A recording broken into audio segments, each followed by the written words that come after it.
people like him, 30, because he almost died for the work of Christ. He risked his life. So the Apostle Paul says that Epaphroditus is a man who risked his life.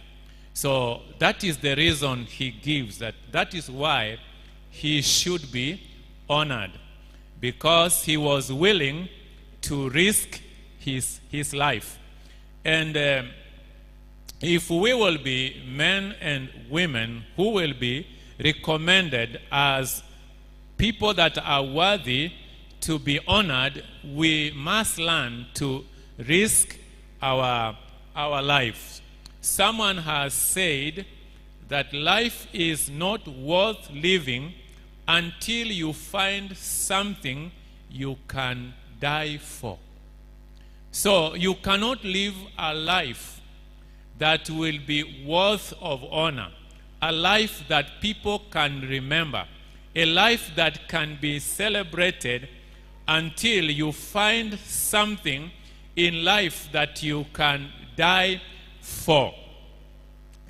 And as the Apostle Paul says in the book of 1 Timothy chapter 2, verse 20 to 21, he says that in the house of God, or in any house, we have many vessels. And he talks about these vessels, that in a large house there are articles not only of gold and silver, but also of wood and clay.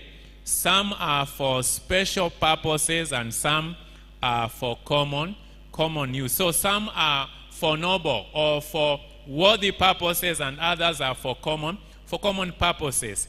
So the purpose of life is what gives life value.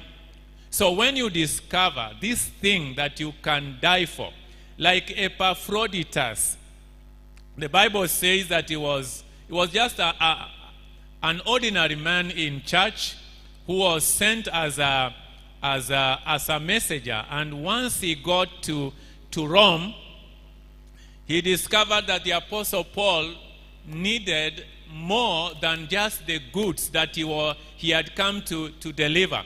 So he gave himself to serve Paul, work with him, and be there for him. And it was a risk that he took, and the Apostle Paul recommends him as a man who is worthy of honor. So, brethren, salvation